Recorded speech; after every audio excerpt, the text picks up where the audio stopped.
At its height, the Valyrian freehold ruled over half the known world. Not bad for former shepherds, but the doom fell on them and sank their capital into the sea. Now Volantis is the ember of old Valyria, ensuring its flame does not go out from this world, as any Volantine will tell you. Pentoshi say the same about Pentos, Lycines about Lys, and so on. But after enough time in the 9 free cities, it's hard to see them as anything but ashes of glory. Volantis is the oldest, the first colony of Valyria. After the Doom, the Volantines tried to rebuild the Empire under their rule. They failed, not least because the last Valyrian with dragons, Aegon Targaryen, entered the war against them. Now they are content to dominate only their lower classes, or so they say. Braavos is the strangest, a city erected not by the freehold, but against it. A labyrinth of illusion and deceit to hide the refugees from Valyria's slave lords. After the Doom, the city emerged from the shadows to become one of the greatest banking centers in the world. A man can get anything in Braavos, for a price. Especially death. Your own if you offend one of the swaggering swordsmen that pollute the city. Or, if you're very rich, or very desperate, anyone else's. Lys is the easiest of the free cities, full of pleasure houses catering to every taste, no matter how peculiar.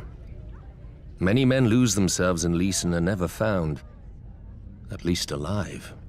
When a man runs out of coin, the Lycines may grant him their other speciality on the house: poison. Pentos is the most ruthless.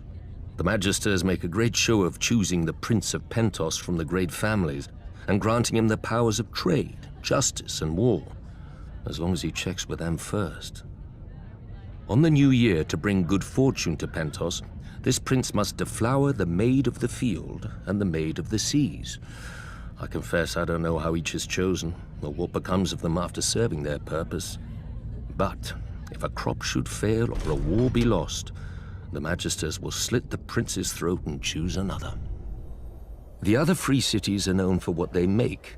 Mia has its lenses and finery, Norvos its axes, Quohor its smiths who can reforge Valyrian steel, Tyrosh its colors. I'm sure Lorath had something to the world, but I can't think of it.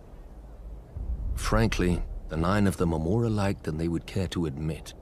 They hire the same soldiers to fight the same wars for the same rulers, the rich, be they called Magisters, Archons, or what have you.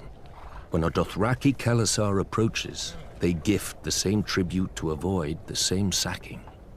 For thousands of years, the disgraced of Westeros have drained east to pool in the free cities, where a man of honor counts for less than nothing, unless it raises his price. Better men than I have learned that what a man sells for gold, he can never buy back. He must earn it by fire and blood.